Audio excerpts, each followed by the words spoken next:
mau disimpan atau diucapkan semua ketahuan oleh Allah Azza wa Jalla. Nah ini sahabat, mereka adalah generasi yang saduk, mereka adalah generasi yang jujur lisannya, yang apa adanya lisannya, mereka tidak berbuat-buat, tidak dibuat-buat.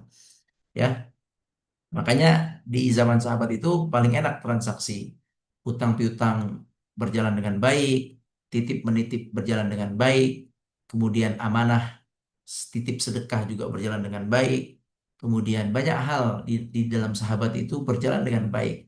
Tidak kesulitan mereka untuk melakukan transaksi muamalah sesama mereka karena mereka sangat jujur. Semuanya jujur sahabat itu ya. Mereka jumlahnya banyak, puluhan ribu para sahabat Nabi Shallallahu Alaihi Wasallam dan semuanya jujur, enak hidup di kampung saduk, kampung yang jujur. Mereka lah sahabat Nabi Shallallahu Alaihi Wasallam. Nah, eh, tapi para sahabat ini mereka ada pertanyaan, yaitu yang ciri yang kedua, ya itu ciri kedua adalah hati yang bersih. Nah, kalau disebut di hadis ini ciri pertama sebenarnya, tapi sahabat tidak tahu tentang ciri pertama ini ya. Jadi ciri yang pertama yaitu hati yang bersih. Ciri kedua soduk. Tadi soduk kita sudah jelaskan. Nah, jadi sahabat faham yang soduk, yang ciri kedua. Ciri pertama yang belum mereka belum paham. Hati bersih. Ini hati bersih maksudnya apa? Nah, ini pelajarannya apa di sini? Pelajaran dari pertanyaan ini. Pelajarannya adalah tidak malu bertanya untuk kebenaran. Nah, jadi kalau kita tidak tahu dalam masalah agama, kita tidak malu-malu. Sampaikan saja pertanyaannya kepada yang kita anggap lebih paham dan lebih mengerti. Jadi biasakan untuk eh, bertanya di dalam agama Allah ini untuk mendapatkan penjelasan yang lebih jelas. Tidak apa-apa kalau belum paham, tanya saja. Nah, sahabat bertanya tidak malu-malu. Padahal sebenarnya kalau dilihat-lihat, penjelasannya itu simpel juga. Nabi mengatakan hati yang bersih. Ya, hati bersih itu eh, mungkin kita juga paham ya hati bersih. Tapi sahabat ingin penjelasan lebih. Apa sih maksud hati bersih? Karena bisa banyak hati bersih apa ini? Apa yang tawakal? Apa hati yang ikhlas? Apa hati yang ridho? Apa maksudnya hati yang bersih? Mereka ingin penjelasan lebih spesifik lagi. Maka dijawablah oleh Nabi Shallallahu Alaihi Wasallam. Ya, kata Nabi Shallallahu Alaihi Wasallam, hati yang bersih itu adalah at-taqiyun naqi. At-taqi, yaitu hati yang bertakwa dan hati yang bersih. Hati yang bertakwa dan suci. At-taqi an-naqi. Hati yang bertakwa dan hati yang suci. Baik, apa itu takwa? Takwa itu artinya takut. Takwa itu artinya takut. Hati yang takut. Takut kepada Allah. Takut kepada siksa Allah. Takut kepada saksi-saksi Allah. Bumi bersaksi nanti di hadapan Allah.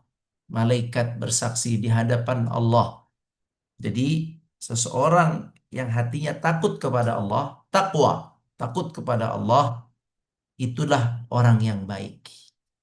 Bapak Ibu harus hadirkan dalam hati rasa takut kepada Allah. Takut kepada azab Allah. Takut kepada murka Allah. Takut kepada neraka Allah. Harus hadir di hati kita, di benak kita tentang azab Allah yang sangat pedih. Allah memiliki neraka, yaitu api yang besar, jahim, api yang sangat besar yang disiapkan untuk menyiksa manusia. Allah bisa menimpakan musibah di atas muka bumi ini. Kekayaan yang kaya raya seperti Qarun yang begitu besarnya nilainya bisa dihilangkan oleh Allah dalam sekedip mata. Allah maha dahsyat azabnya dan musibahnya. Jadi seorang muslim harus memiliki rasa takut kepada Allah. At-taqi, at-taqwa. Taqwa itu takut. Allah berfirman, ittaqun nar, takutlah kepada neraka. Allah berfirman, wattaqu yawma turja'una fihi ilallah. Wattaqu yawman turja'una fihi ilallah. Takutlah kalian kepada hari kalian akan dibangkitkan kepada Allah. Yani takutlah kepada hari kebangkitan. Takutlah kepada hari hisab. Wattaqu yawman la tajzi nafsun an nafsin syai'a. Takutlah hari di mana manusia, seseorang jiwa tidak bisa menolong jiwa lainnya. Di sini, di hari ini, di hari besok, di atas muka bumi, kita masih bisa tolong menolong. Bagi siapa yang disakiti kita tolong, yang terzalimi kita tolong, yang fakir kita tolong, yang sakit kita tolong. Tetapi di akhirat kelak, yauman wattaqu yawman la tajzi nafsun an nafsin syai'a. Kita tidak bisa menolong saudara kita tidak bisa menolong kita. Di saat itu, saat hari hisab, masing-masing memikirkan dirinya sendiri. Nah, kita harus takut, menghadirkan rasa takut. Jadi hati yang takut inilah hati yang bersih. Hati yang takut kepada Allah Subhanahu wa taala. At-taqi, an-naqi. At-taqi an-naqi. An-naqi adalah yang suci. Karena dia takut, maka bersih. Dia hanya takut kepada Allah. Dia banyak beristighfar. Dia banyak berdoa kepada Allah. Terutama istighfar. Dia takut dengan dosa-dosa kecil. Dia takut murka Allah. Dia takut azab Allah. Ya, bersih hatinya dari dosa-dosa. Bersih hatinya, suci hatinya. Karena isinya adalah rasa takut kepada Allah. Kemudian At-taqiyun naqi. Ini takwa, hati takwa dan suci. Kemudian la ithma fi. La ithma fi yaitu hati yang tidak ada dosa. Hati yang tidak ada dosa ini menjelaskan tentang bersih, hati yang bersih, hati yang suci, yaitu yang tidak ada dosa. Nah, dosa ini banyak.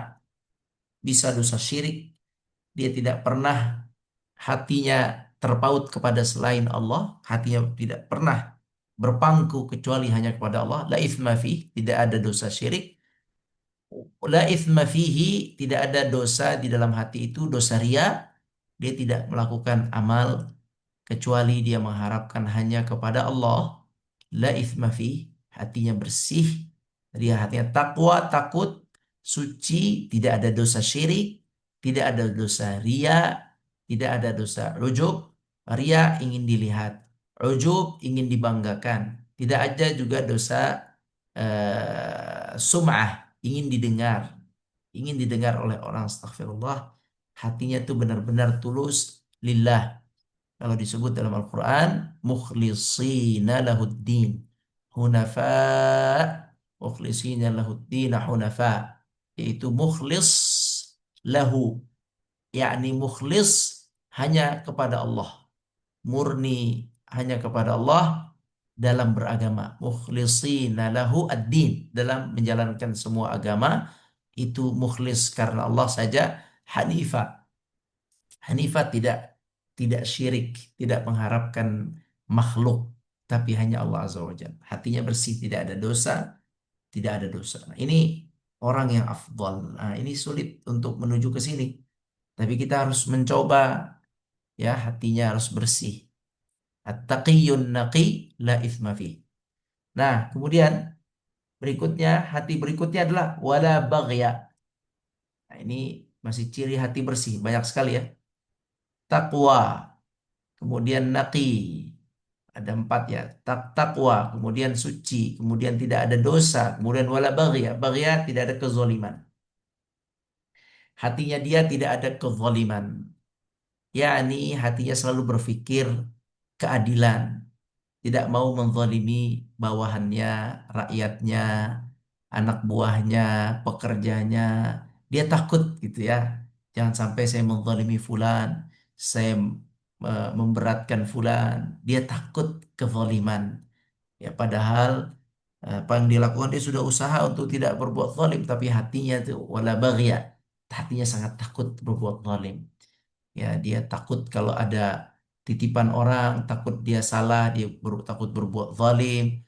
Ada ada timbangan, dia takut berbuat zalim, dia tidak mau, hatinya tidak akan mau saya melakukan timbangan yang tidak adil.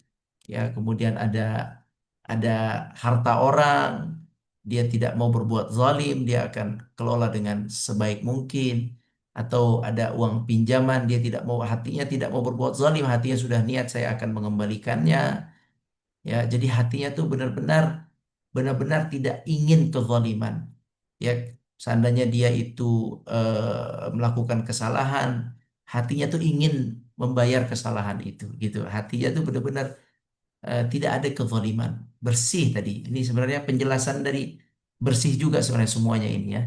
Jadi dari takwa dan bersih ini penjelasannya tidak ada dosa, ya kemudian tidak ada kezaliman, hatinya sangat adil.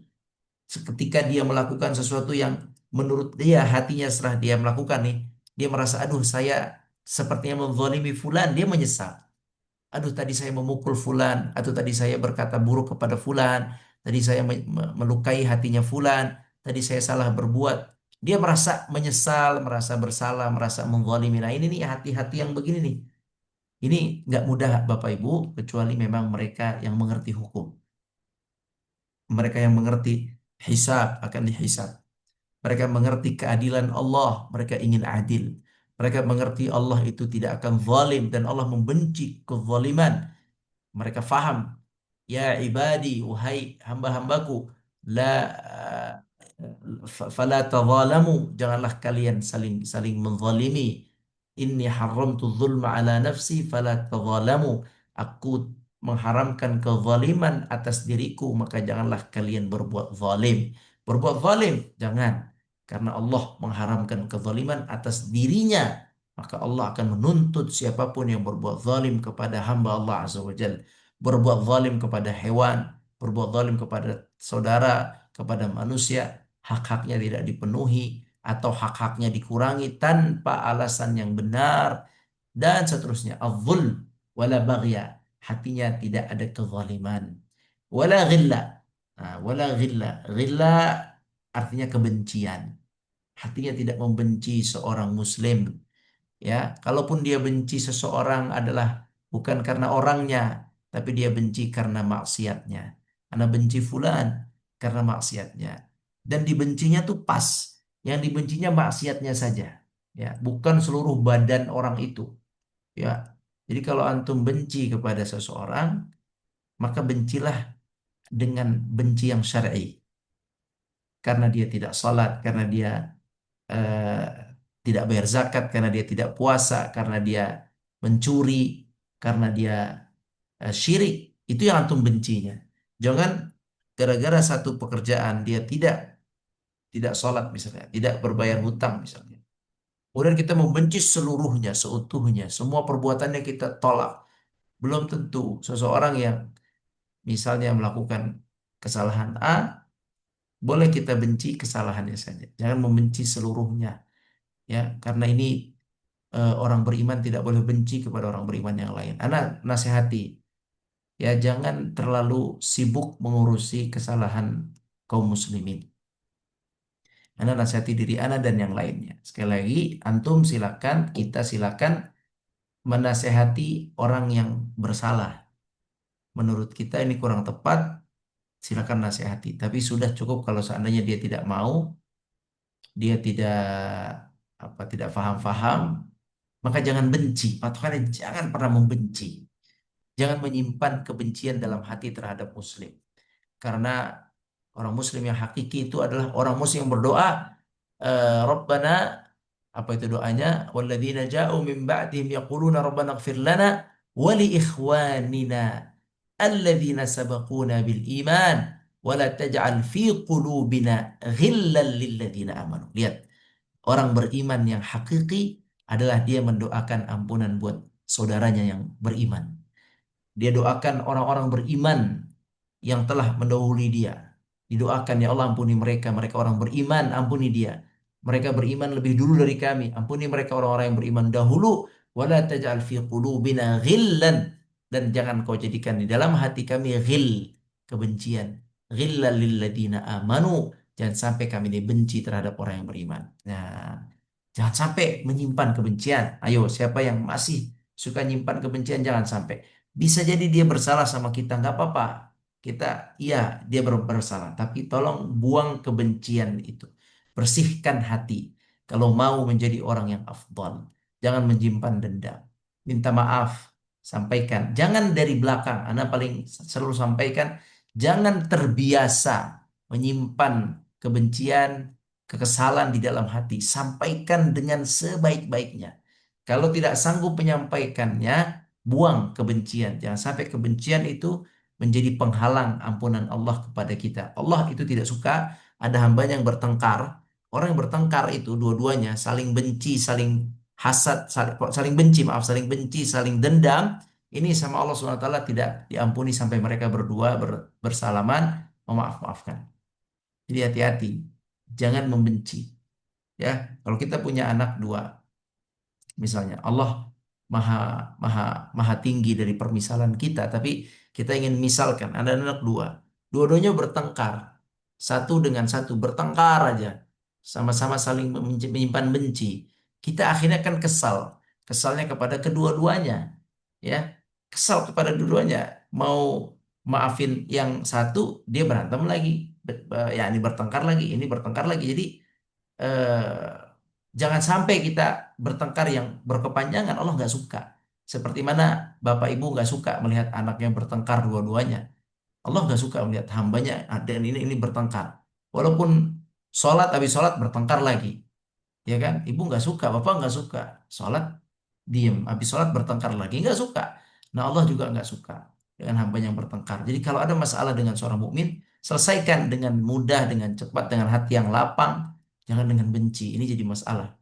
Ya, sekali lagi ini bukan mudah, tapi kita berikhtiar. Ya, hati yang suci. Apa itu suci? Hati yang takwa, takwa yang takut. Kemudian setelah takut suci. Apa itu suci? Tidak ada dosanya, tidak melakukan dosa syirik atau ria, naudzubillah min dzalik.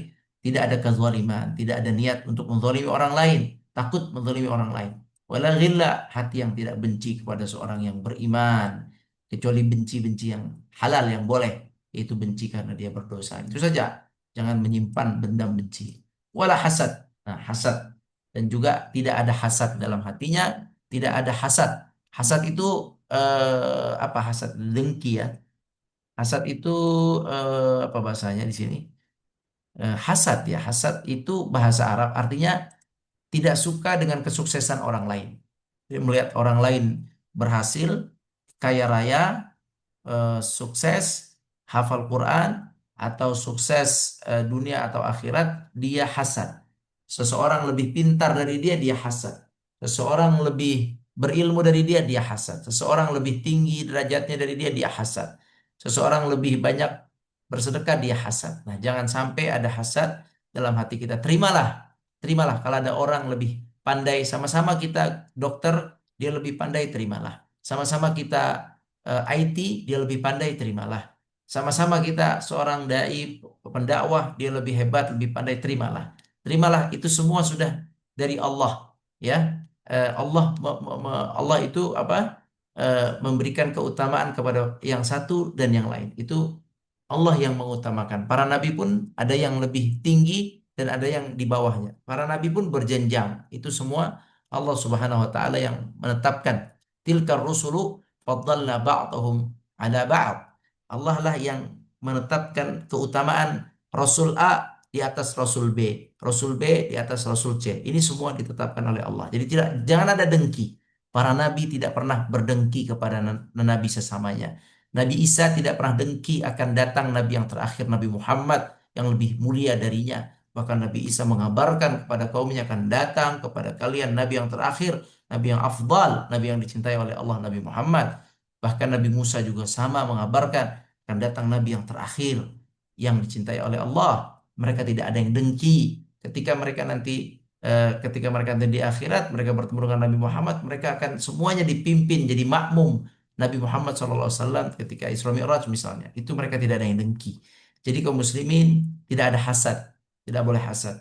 Kalau orang lebih baik dari kita rizkinya, wajahnya, ilmunya, apapun, khalas, ridhalah. Ridha itu sudah ketetapan Allah Subhanahu wa taala. Nah, hati yang taqi, hati yang takwa dan bersih seperti ini ditambah dengan lisan yang jujur, maka dialah orang yang paling afdal.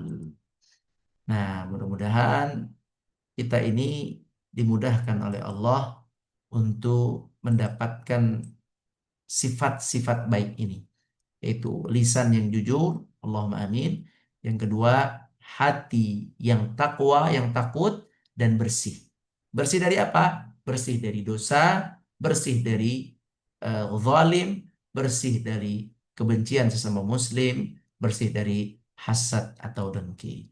Wallahu a'lam. Barakallahu fikum. Baik, Alhamdulillah. Jazakallah khairan Ustaz untuk materi malam ini. Sekarang kita masuk ke sesi tanya jawab. Sudah ada yang bertanya di kolom chat. Pertama dari Ibu Siti Sadia. Bismillah, Afwan Ustaz izin bertanya. Satu, apakah sifat karomah atau kemuliaan bisa terjadi pada seseorang ataukah hanya diberikan khusus untuk wali Allah saja? Mohon penjelasannya.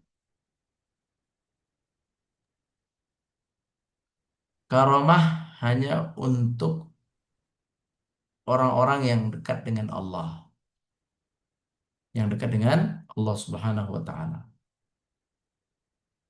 Karomah itu keutamaan yang tidak dikasih ke orang lain. Misalnya kalau berdoa cepat mustajab. Misalnya kalau dia ada masalah A dan B, dia bisa Allah kasih kemampuan untuk cepat mengambil keputusan yang benar gitu. Atau misalnya dia diberikan adalah kemampuan untuk melihat kira-kira mana yang lebih baik ke depannya ini A atau B gitu. Jadi karomah itu khusus buat orang-orang saleh, buat orang-orang yang saleh, yang contoh kalau di dalam Al-Quran karomah Maryam misalnya. Maryam itu kan bukan nabi, tapi ada karomah yang Allah berikan pada Maryam. Apa itu? Yaitu Maryam mendapatkan makanan dari Allah Azza wa Jalla. Tidak dari masakan manusia, tapi dikirim oleh malaikat makanannya dari Allah Azza wa Jalla. Itu karomah namanya. Ya, orang-orang soleh. Atau Zulkarnain. Zulkarnain bisa membuat benteng yang besar untuk menghalangi Ya'juj dan Ma'juj. Benteng yang sangat kokoh. Ini juga adalah karomah. Qala hadza rahmatun min Rabbi, fa idza jaa wa'du Rabbi ja'alahu dakka. Nah, ini orang-orang saleh, orang-orang yang dekat dengan Allah. Allah kasih keutamaan-keutamaan yang tidak sama dengan yang lain.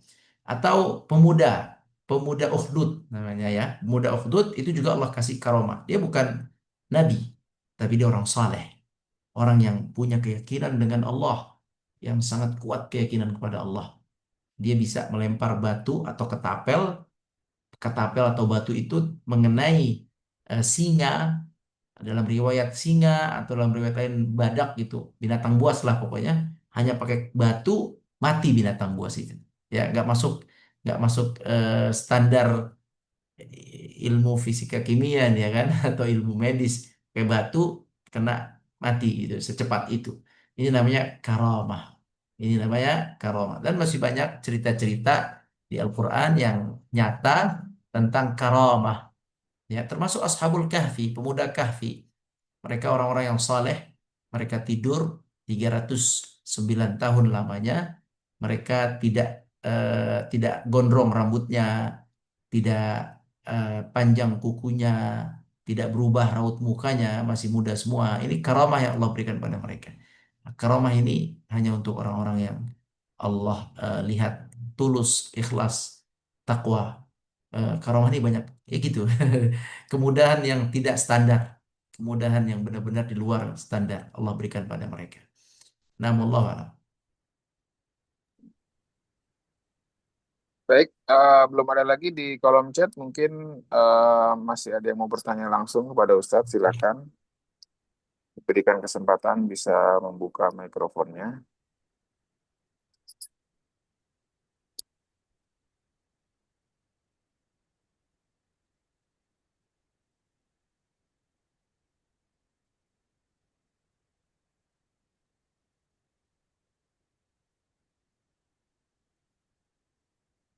Gak ada? Alhamdulillah. Baik. Baik, kalau nggak ada, mungkin insya Allah kita cukupkan untuk materi hadir di sini, Ustaz ya. Nah, barakallahu fikum jazakumullah khair. Baik, Alhamdulillah Bapak Ibu dan teman-teman sekalian, kita sudah mendapatkan hadis baru lagi malam ini. Insya Allah melalui hadis ini kita bisa menjadi bagian orang-orang yang mulia. Allahumma amin. Allah. Amin.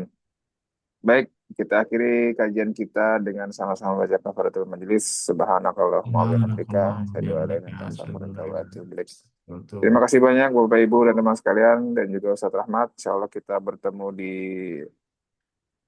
Sabtu yang akan datang dengan hadis yang baru. Mohon ilaik. maaf atas ada kekurangannya. Assalamualaikum warahmatullahi wabarakatuh. Waalaikumsalam warahmatullahi warahmatullahi wabarakatuh. wabarakatuh. Jazakumullah khairan. Oh Barakallahu ya. fiik. Syukran. Terima Syukran. kasih.